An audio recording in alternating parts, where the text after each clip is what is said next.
Hoy, mis hermanos, vamos a ver.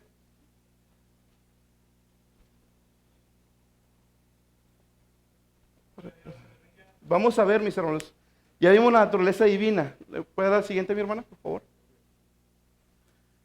Vamos en una naturaleza de dos personas. Esta es la última, como le decía, es la última sesión, la que sigue.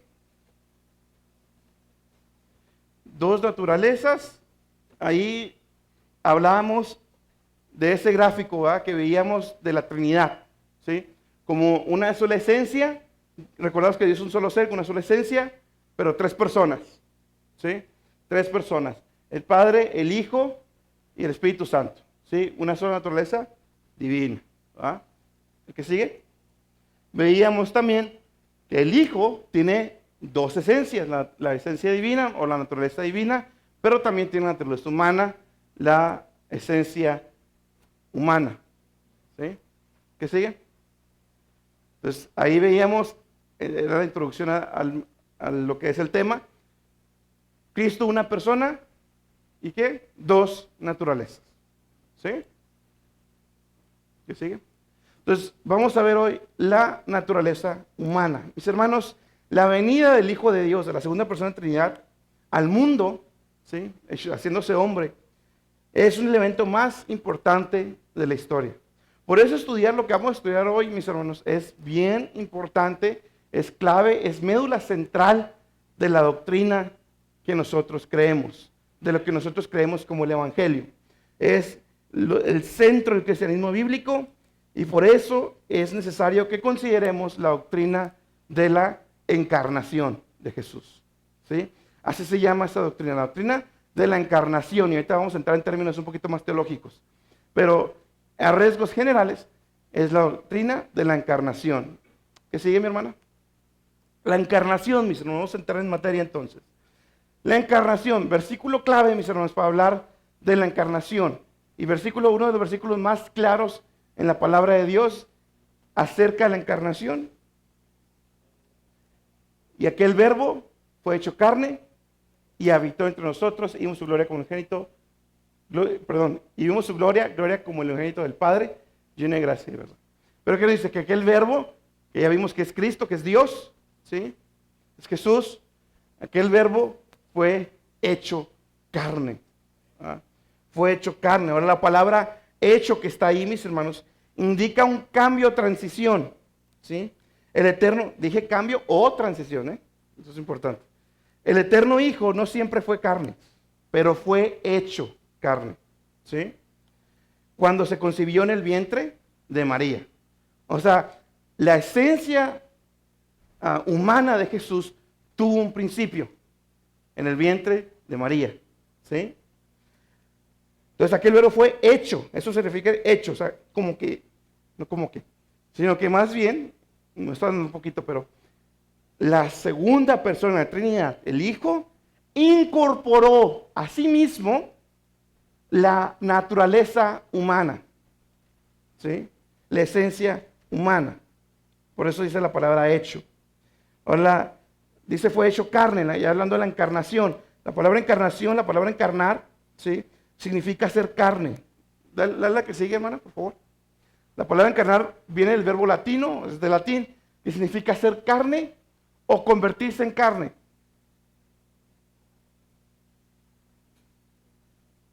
¿Sí? El eterno Hijo de Dios fue concebido por el Espíritu Santo.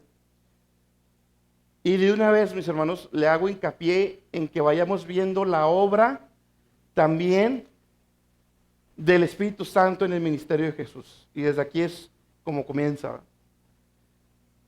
Vaya viendo, cada vez que nombre Espíritu Santo, váyalo viendo, porque ahorita eso va a ser de peso.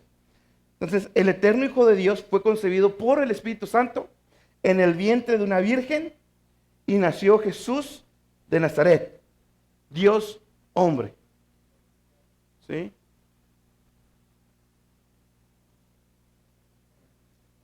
Dios hombre. Él, y vamos a ver ese versículo más adelante. Él era la plenitud de la deidad en la forma corporal. Ese es Colosenses 2:9. ¿Ah?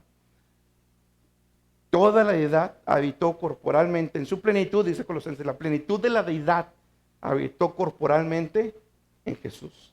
¿Sí? Entonces, eso significa la palabra encarnar. Ahora también vemos en el mismo versículo que dice que el verbo fue hecho carne. Ya vimos qué significa hecho, ya vimos qué significa carne, y habitó. ¿Verdad? La palabra habitó viene de una palabra griega que se refiere a habitar en un tabernáculo o tienda. Esa palabra que está ahí, habitó, significa venir a habitar en una tienda, en una casa de campaña, en un tabernáculo. ¿Sí? Entonces, en la encarnación, Dios armó su tienda o tabernáculo entre los hombres. ¿Sí? Dios trajo el tabernáculo a los hombres. Encarnado. Preguntas hasta aquí, mis hermanos. Esto yo creo que es doctrina que ya la mayoría conoce. Y yo creo que no hay ninguna complicación. ¿Alguna pregunta? No. Excelente.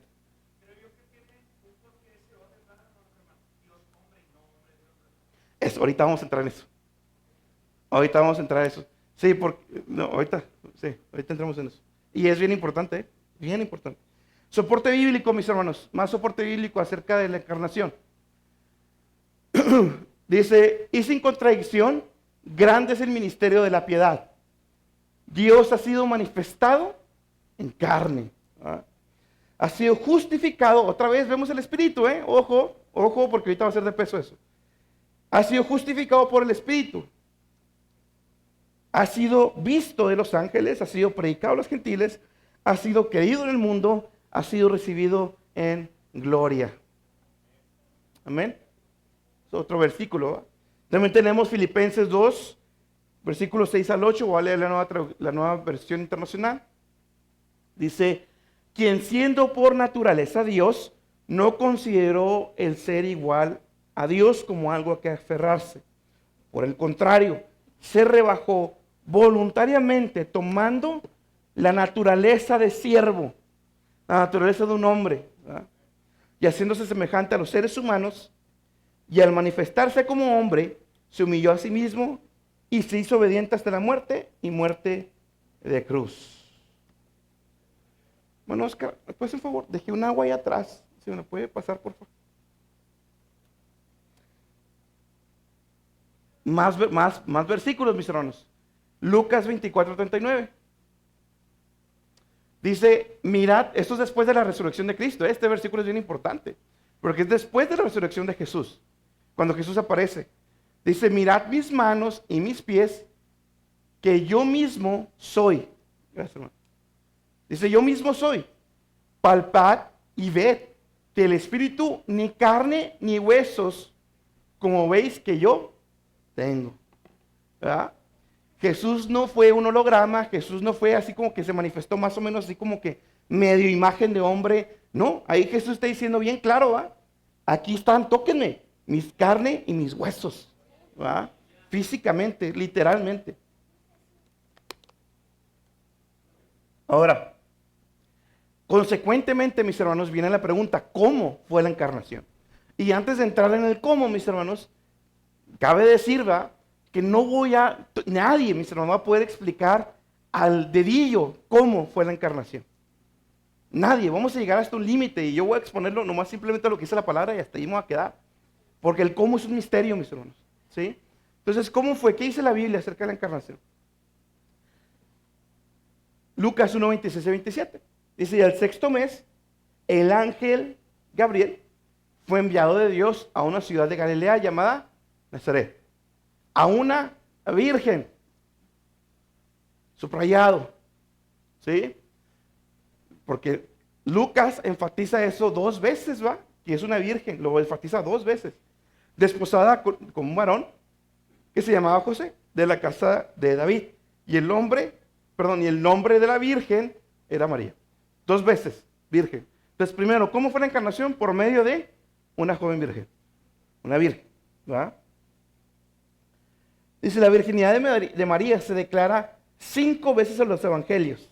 En Mateo 1:23, 1:25, Lucas 1:27 2 veces, Lucas 1:34, ¿sí? Aunque alguien pudiera rechazar el testimonio de los apóstoles acerca del nacimiento virginal de Jesús, no pueden negar que los apóstoles predicaron, enseñaron que Jesús nació de una virgen. Por más que no les guste, ¿va? Pero Jesús nació de una virgen. Ahora, María hace una pregunta clave, ¿verdad? ¿Cómo será esto? Porque no conozco varón, ¿verdad? Bueno, eso ya lo acabo de decir, la que sigue, ahí está. Lucas 1:31 y 35. 1:31 al 35. Lucas 1:31 al 35. Dice, ya aquí concebirás en tu seno y parirás un hijo y llamarás su nombre Jesús. ¿Se da cuenta? Es el nombre de la encarnación de la segunda persona de la Trinidad. Jesús. Este será grande y será llamado Hijo del Altísimo. Y le dará al Señor, con esa mayúscula, Dios, el trono de David, su padre. Y reinará en la casa de Jacob por siempre. Y de su reino no habrá fin. Está hablando de la eternidad cuando es encarnado. Entonces María dijo al ángel, ¿cómo será esto? Porque no conozco varón. Y respondiendo el ángel le dijo, otra vez, el Espíritu Santo. Otra vez, el Espíritu Santo vendrá sobre ti y la virtud del Altísimo te hará sombra. Por lo cual también lo santo que nacerá será llamado Hijo de Dios. La frase, mis hermanos, que se usa ahí, de que te hará sombra, otras versiones dice te cubrirá con su sombra, también es la misma frase que se usa acerca de la nube brillante, ¿verdad? En la transfiguración. Gracias, hermano. En la transfiguración, ¿verdad? Cuando está Pedro, Juan y Jacobo en el monte de la transfiguración, precisamente. ¿Verdad? Esa misma palabra de la nube también se usa aquí. Y este lenguaje, mis hermanos, también nos recuerda en la creación, cuando el Espíritu Santo se movía por las aguas, ¿verdad? Entonces fue Dios, más específicamente el Espíritu Santo, quien en el vientre de María hizo esa obra creadora, ¿verdad? Y dio vida, ¿sí? Hubo vida, porque tenía que nacer el bebé, a eso me refiero con vida, ¿sí? No confundamos que la segunda persona de la Trinidad, la divina, tuvo un inicio, fue un ser creado, no. La segunda persona de la Trinidad sí tuvo un principio, ¿sí? Hablando de su humanidad, que es en el vientre de María, ¿sí? Un momento. Preguntas hasta aquí, mis hermanos. Voy a estar atendiendo cada punto porque no quiero. ¿Todo claro? Excelente. Ahora sí entramos, un poquito. Vamos a entrar a un término, mis hermanos, muy importante. La unión hipostática. ¿Qué es eso? Ya lo he enseñado una vez, vamos a retomarlo. La unión hipostática, la que sigue, ahí está. Es el término usado para describir cómo Dios el Hijo, Jesucristo, tomó una naturaleza humana, permaneciendo al mismo tiempo como Dios. Es la unión de la naturaleza divina y la naturaleza humana en la segunda persona de la Trinidad. La unión hipostática es la unión de la naturaleza divina y la naturaleza humana de la segunda persona de la Trinidad. ¿Sí?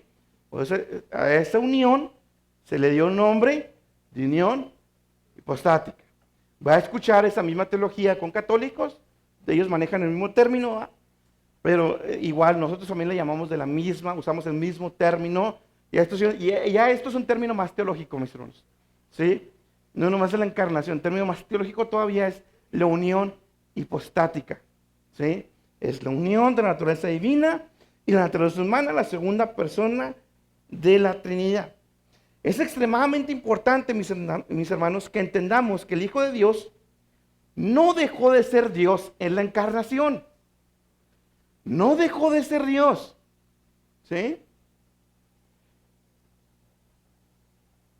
Que tampoco, mis hermanos, se hizo como que un Superman en la encarnación. Ahorita vamos a ver eso.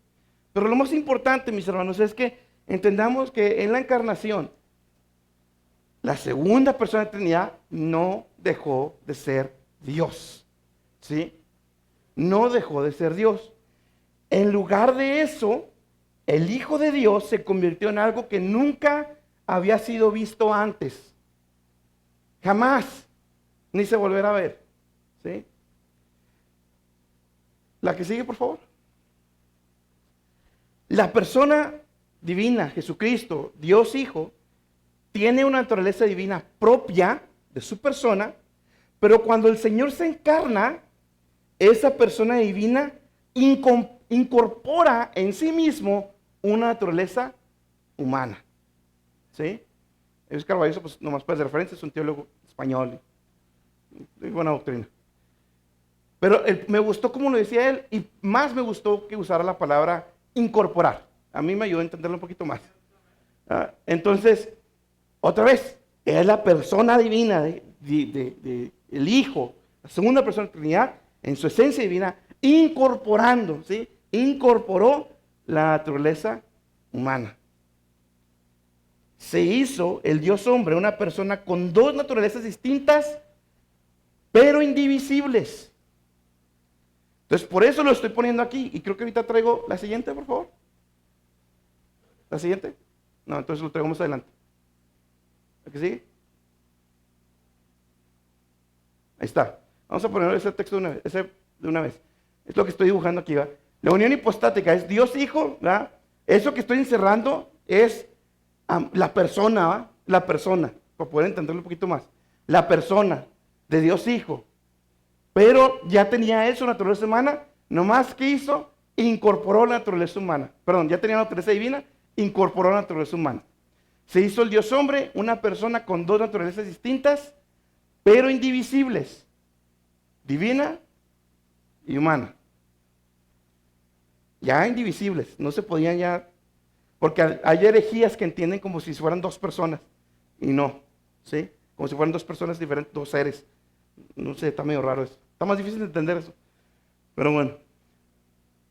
Colosenses 2:9. Antes de esa, hermana. Eso.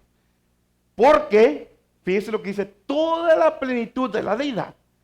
No, o sea, la deidad no fue como que menoscabada. La deidad no fue como que diluida. No. Dice la Biblia, porque toda la plenitud de la deidad, toda, reside corporalmente en un cuerpo físico, carnal como nosotros, en Jesús, en Él. Toda la deidad, en su plenitud, no fue menoscabada, no fue diluida. ¿Sí? Él no tomó meramente la forma externa de un hombre, ni tampoco simplemente parecía ser hombre. Él se hizo un hombre real como nosotros en todas las cosas, pero sin pecado. Y ahorita vamos a ver eso. Pero sin pecado. Entonces, quiero que vean, mis hermanos, y antes de pasar al siguiente punto. Otra vez, estoy leyendo y leyendo versículos, porque al final todo eso es bíblico, mis hermanos. Todo eso tiene respaldo bíblico. Está también Juan 10:30, ese no lo traigo ahí, pero dice, yo y el Padre una cosa somos. ¿A qué se refiere? En esa naturaleza, en esa divinidad. ¿Ya? Juan 10:30. Ahora, es bien importante el que sigue, hermana. Eso es lo que decía ahorita. Él no tomó meramente una forma externa de hombre, ni tampoco simplemente parecía ser hombre. Él se hizo un hombre real, como nosotros en todas las cosas, pero sin pecado. ¿La que sigue? Regrésate. Entonces, es bien importante entender algo. Era una persona con dos naturalezas. Sin embargo, mis hermanos, aunque estaban perfectamente unidas esas naturalezas, ¿verdad? Perfectamente unidas e indivisibles, ¿verdad? Sin embargo, es bien importante entender y nos ayuda a despejar herejías, entender que las dos naturalezas no se entremezclaron. No se entremezclaron. ¿Sí? No fue una combinación. ¿Ha visto el agua y el aceite en un vaso? Algo así. Aunque igual nos quedamos limitados, ¿verdad? Pero a eso me refiero, que no hubo una mezcla. No hubo una mezcla de esencias. Estuvieron unidas perfectamente, pero sin entremezclarse. Sin entremezclarse. ¿La que sigue?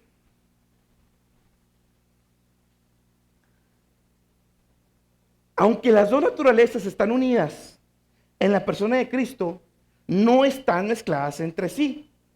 De lo contrario, y esto abona al comentario que hacía mi hermano Joel, fíjense muy bien, ¿qué pasaría, mis hermanos? ¿Sí? si estuvieran mezcladas. Eso hubiera formado a un hombre Dios. O sea, exacto, algo como un, bueno, no sé el término, pero es como un demigod, un semidios, algo así. ¿Va? Hubiera humanizado a Dios, ¿va? Perdón, el hombre Dios hubiera hecho como un Superman, como si la naturaleza divina le hubiera dado poderes a la naturaleza humana. ¿Va? Y recuerde que Jesús tenía que ser igual en todo que nosotros, pero sin pecado. Nosotros no tenemos poderes. Entonces, si se hubieran entremezclado, hubiera creado un hombre Dios, a un, como decíamos, un semidios, o un tipo Superman. No, eso no fue lo que pasó. Tampoco un Dios humanizado. O sea, como que un Dios que perdió su divinidad por hacerse carne, perdió como que poderes, se volvió más débil. No, tampoco. Mis hermanos, el entendimiento de esto es bien clave para alejar muchas herejías. Para el estudio de hoy, mis hermanos, no voy a traer las herejías que están. Voy a mencionar una porque es la que más prominencia tiene, pero no voy a explicar todas. Pero si entendemos esto, mis hermanos, vamos a poder despejar, cuando escuchemos predicación en otros lados, o otros cristianos, vamos a poder despejar esas dudas. Entonces, no se mezclaron, ¿sí? Y la naturaleza humana no debilita a la divina, ni la divina hizo un superhombre. ¿Ok? Ni la divina hizo un superhombre. Es importante eso. Entonces, ya les he dicho que pongamos ahí el ojo en dos cosas: la obra del Espíritu Santo, el ministerio de Jesús, y ahora sí, echemos ojo a esto. No se entremezclaron. Era un ser humano como usted y como yo, pero sin pecado. Por ejemplo, la mente divina no perdió su omnisciencia. La mente divina no perdió la omnisciencia en la encarnación. La mente divina lo sabía todo, pero la mente humana no. ¿Sí? Ahí es donde entra ya un poquito lo difícil de comprender, porque seguía siendo una persona. No eran dos seres diferentes, era una persona. ¿Sí? Nunca dejó de ser una persona. Tenemos un texto clave, ¿va?, de este tipo de situaciones donde no sabemos qué atribuirle. Mateo 24:36. Pero el día y la hora nadie sabe. Está hablando Jesús, ¿eh? Ni aun los ángeles de los cielos, sino mi Padre solo. Entonces Jesús está reconociendo que Él no sabía la hora del fin de los tiempos. Vamos a adelantar un poquito. ¿Qué era eso, mi hermano Víctor? Porque usted lo ve así como que bien. ¿Qué era eso, mis hermanos? Hay dos opciones con Jesús. ¿Sí? Hay dos opciones nomás.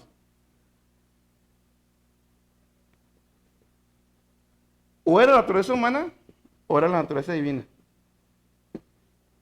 Ahí, mi hermano Víctor. No quiero voces de otros, ¿eh? Hermano Víctor. ¿Qué fue ahí?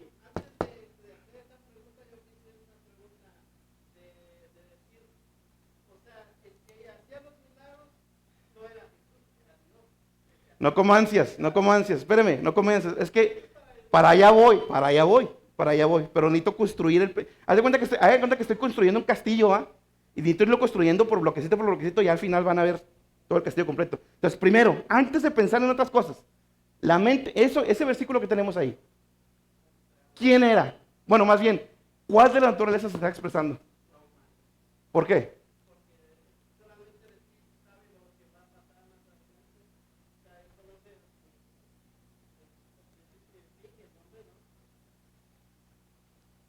¿Quién le ayuda? Sí, hermana, segura de sí misma. Ok, sí, estoy de acuerdo, pero ¿quién? O sea, ¿quién naturaleza? O sea, Jesús está afirmando eso como que en su humanidad o en su divinidad. En su humanidad. ¿Por qué?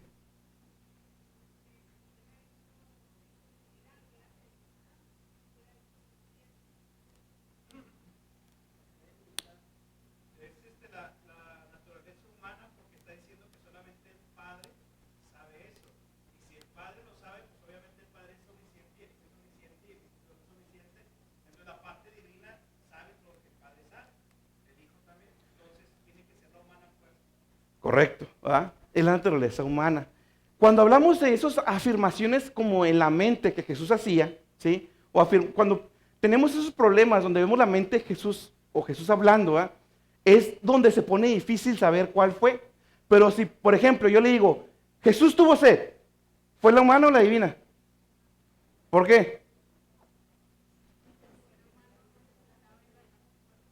¿Por qué no la divina? Porque no necesita, es Dios. ¿Ah? Es Dios, por eso no fue divina.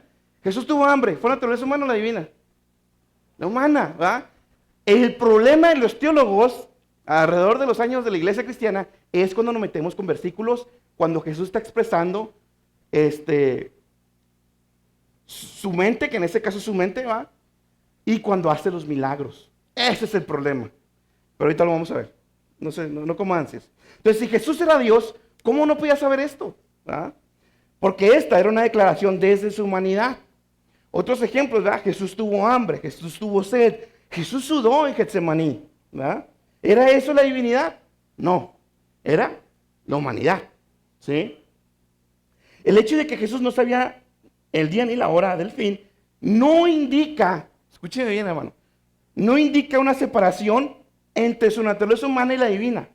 No indica una separación, pero sí una distinción. Otra vez volvemos a ese distinguible, ¿va? Entonces, el hecho de que Jesús no supiera no es que estaban separadas la naturaleza humana y la divina y que de repente actuaba una y la otra. No, estaban unidas perfectamente, pero sí eran distinguibles. Si hay una distinción, y ahí está, ¿va? Y está en todos los versículos donde Jesús tuvo hambre, tuvo sed. ¿Sí? Están unidas, pero son distinguibles. ¿Sí? Son distintas en ese sentido. ¿Va? La que sigue es un gráfico, no creo que lo alcancemos a ver aquí todos, ¿va? Pero es un gráfico, mis hermanos, donde podemos ver a Jesús como Dios, manifestaciones de la naturaleza divina y manifestaciones de la naturaleza humana, ¿va? Él es adorado, pero también adoró al Padre, y con versículos bíblicos, ¿eh? Él fue llamado Dios, ¿va? Pero también él fue llamado hombre, literalmente hombre. Jesús fue llamado el Hijo de Dios, pero también fue llamado el Hijo del Hombre. Él fue el sin pecado, pero él fue tentado, que ahorita vamos a ver eso. Él conoce todas las cosas, pero él como niño creció en sabiduría. ¿Ah? Él da vida eterna, pero él murió. Toda la plenitud de la deidad habita en él, pero él tiene un cuerpo de carne y huesos. Entonces ahí vemos que las naturalezas no estaban separadas. Estaban unidas, pero sí eran distinguibles, distintas una de la otra. La naturaleza humana tiene sus atributos, la naturaleza divina tiene sus atributos. ¿Sí? Cada naturaleza, la que sigue, mi hermano, por favor. Mis hermanos, y comercial, así paréntesis. Yo esto no he cambiado de documento. Lo he estado haciendo en un solo documento, llevo como 9 páginas. Se los voy a mandar, porque yo sé que es complicado, ¿verdad? Entonces se los voy a mandar ese documento que ya tengo, ¿sí? Y ya para que lo guarden, tiren la basura o lo que quieran. Pero ahí se los voy a mandar, ¿sí? Entonces, esto que está ahí es bien importante. Cada naturaleza, mis hermanos, retiene sus propios atributos. Cristo no dejó de lado ninguno de sus atributos divinos. Ninguno. La naturaleza divina de Cristo es eterna, es infinita, es inmutable, es omnisciente, es omnipotente. ¿Sí? La naturaleza humana también retiene sus atributos de humanidad. Es finita, es limitada por el tiempo, por el espacio. Jesús también tuvo sed, tuvo hambre. ¿Sí? Sufrió, de verdad lo sufrió. Entonces, antes de pasar al siguiente punto, mis hermanos, es bien importante que entendamos eso, que ninguna de las dos naturalezas, sufrió cambios. Ninguna. Cada una de las dos retuvo sus propios atributos, cualidades, ¿verdad?, de cada una de las naturalezas. Entonces vamos a pasar al siguiente tema. Bueno, es un subtema que parte de lo que acabamos de ver, ¿va? ¿Cómo perdón, cambió Dios, es una pregunta, ¿cambió Dios al incorporar la naturaleza humana a su persona? Es la pregunta que traía mi hermano David. Si Dios es inmutable, pero Jesús tenía que crecer en sabiduría y en gracia por los hombres, tenía que irse desarrollando, entonces ¿Dios dejó de ser inmutable? ¿Por qué no? ¿Por qué no? ¿Por qué no? Porque era la esencia humana. Porque partimos desde que no se mezclaron. Dios nunca dejó de ser Dios, la segunda persona de la Trinidad. No cambió. Incorporó la naturaleza humana, pero la naturaleza divina se mantuvo intacta, mis hermanos. Con sus atributos. Y la naturaleza divina y la naturaleza humana con los suyos. Y la naturaleza humana tenía que crecer en conocimiento, en sabiduría y en gracia para con los hombres. ¿Sí? Entonces, Dios no dejó de ser inmutable porque no se mezclaron, ¿verdad? No se mezclaron, no hubo una diferencia entre las dos. No hubo una mezcla entre las naturalezas. La humanidad de Jesús sí tuvo un comienzo, estuvo limitada, se cansaba, sufrió, tuvo hambre, tuvo sed, mas sin embargo eso no modificó su naturaleza divina. No la modificó, ¿sí? Juan 17:5. ¿No lo puse ahí? Bueno, atrás. Ahí. Juan 17:5, nomás escúcheme, mi hermano. Juan 17:5. Y ahora glorifícame tú, Padre, junto a ti, con la gloria que tenía contigo antes que el mundo existiera. ¿Quién está hablando ahí, hermanos? ¿Desde la naturaleza humana o la naturaleza divina? ¿Por qué? Ahí va el texto otra vez. Ahora glorifícame tú, Padre, junto a ti, con la gloria que tenía contigo antes que el mundo existiera. ¿Quién es? Bueno, más bien, ¿cuál de las naturalezas es? No es quién. Siempre es Jesús. La divina. ¿Por qué? No hablen todos al mismo tiempo. ¿Por qué, hermano?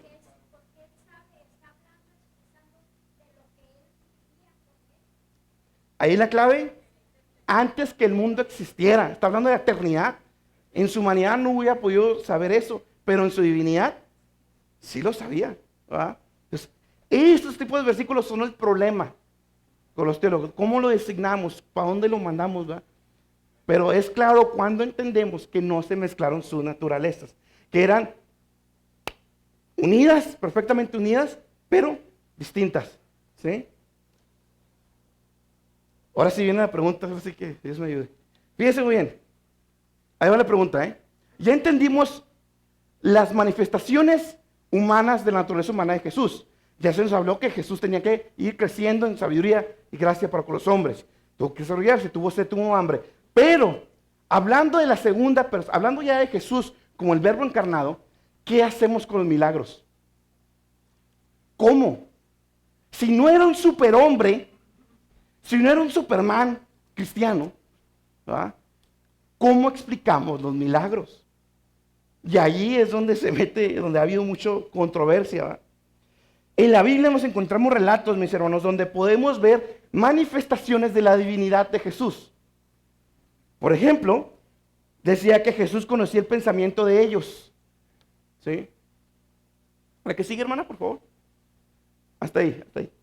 Dice que Jesús conocía el pensamiento de ellos, ¿verdad? Jesús también extendió la mano y lo tocó diciendo, quiero, se limpio, del instante quedó limpio de la lepra. ¿Eso lo puede hacer un humano común y corriente? No. Y lo dice, con su palabra echó fuera a los espíritus y sanó a todos los enfermos. Si la naturaleza divina no hizo en Jesús un superhombre, ¿cómo fue que Jesús llevó a cabo todas estas manifestaciones? ¿De dónde sacaba Jesús la información del pensamiento de los hombres? ¿De dónde? Si no era un superhombre. Antes de poder responder la pregunta, tenemos que entender dos cosas. La que sigue, por favor. Tenemos que entender el rol del Espíritu Santo en el ministerio de Jesús encarnado. Entonces, por un lado, tenemos a el Espíritu Santo.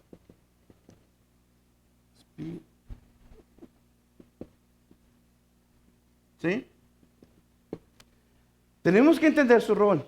Ya les hice hincapié en cada, conforme íbamos avanzando, ya les hice hincapié, el Espíritu Santo, Espíritu Santo, Espíritu Santo. Entonces, el Espíritu Santo tuvo una obra activa también durante el ministerio de Jesús. ¿Sí? Y esto ya lo habíamos explicado, ya lo habíamos visto en Lucas, pero hoy lo voy a explicar más todavía a detalle. ¿Sí? Tenemos que entender el rol. Primero, Jesús fue bautizado. El que sigue, por favor. Jesús fue bautizado, hermanos. Y eso es bien importante. Jesús fue bautizado. En Lucas 3:22 dice, y descendió el Espíritu Santo sobre él en forma corporal, como paloma. ¿Sí? Y luego, inmediatamente, en Lucas 4, versículo 1,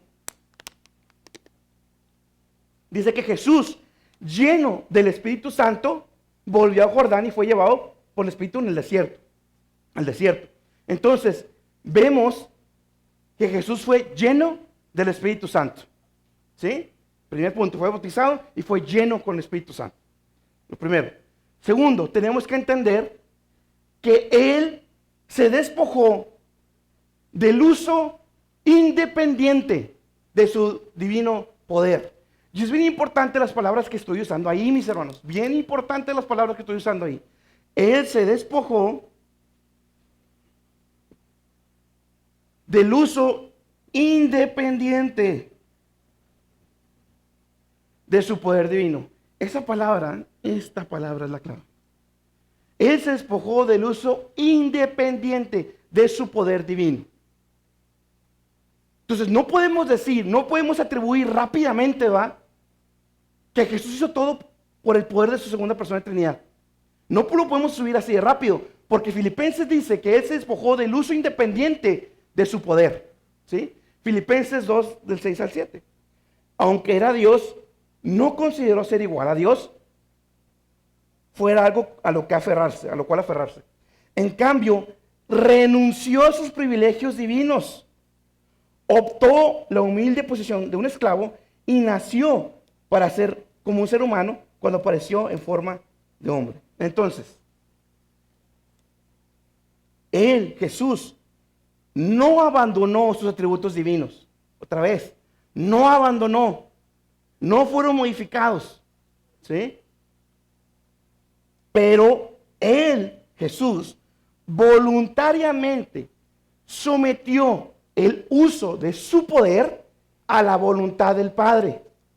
Ya lo habéis visto en Lucas. ¿Sí?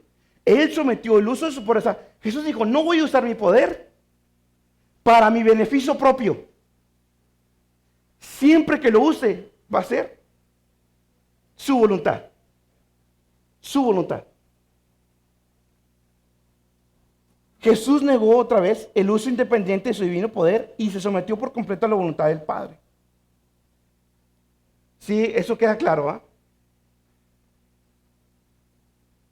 ¿Qué pasa con el Espíritu Santo? Ahí va.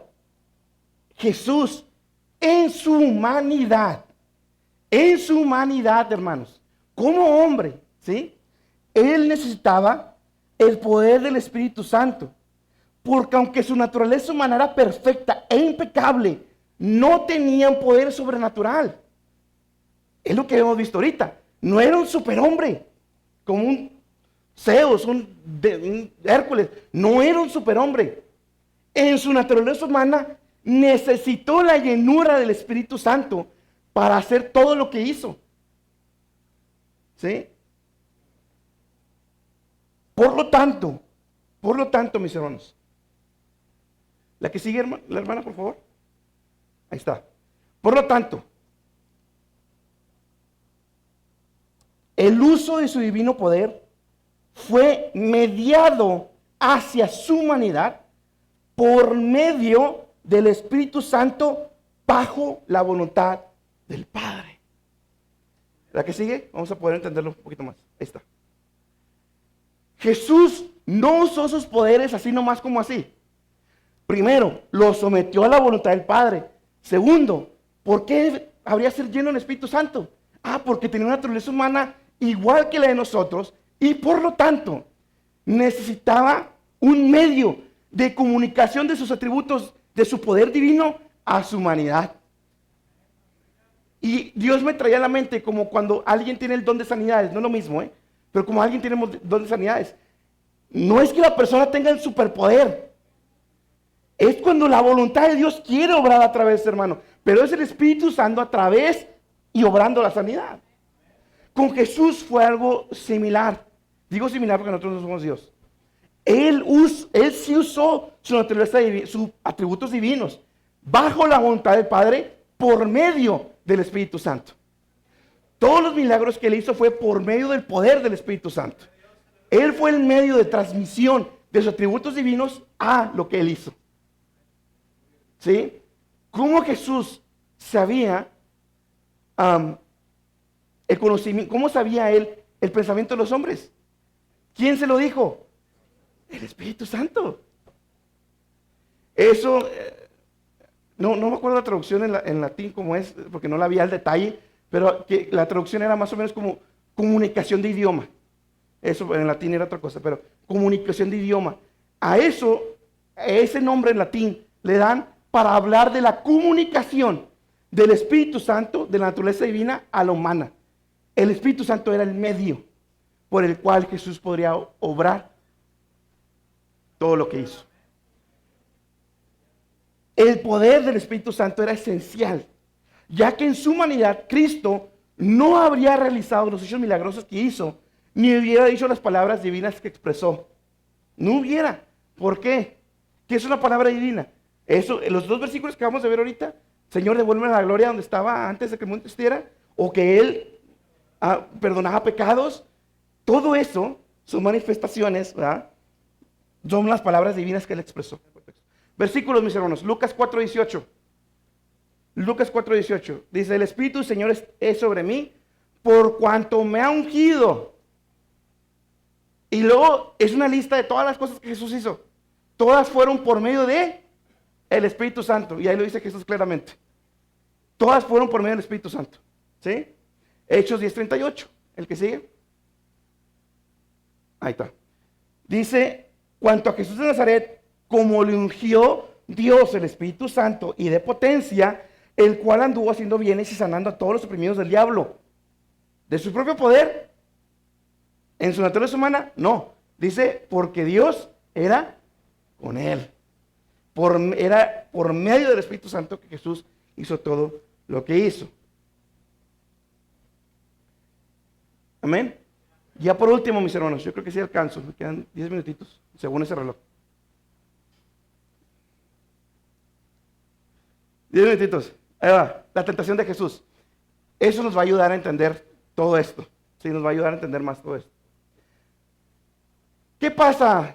Santiago 1:13 dice que Dios no puede ser tentado. Todos lo conocemos. Pero Hebreos 4:15 dice que Jesús ha sido tentado en todo.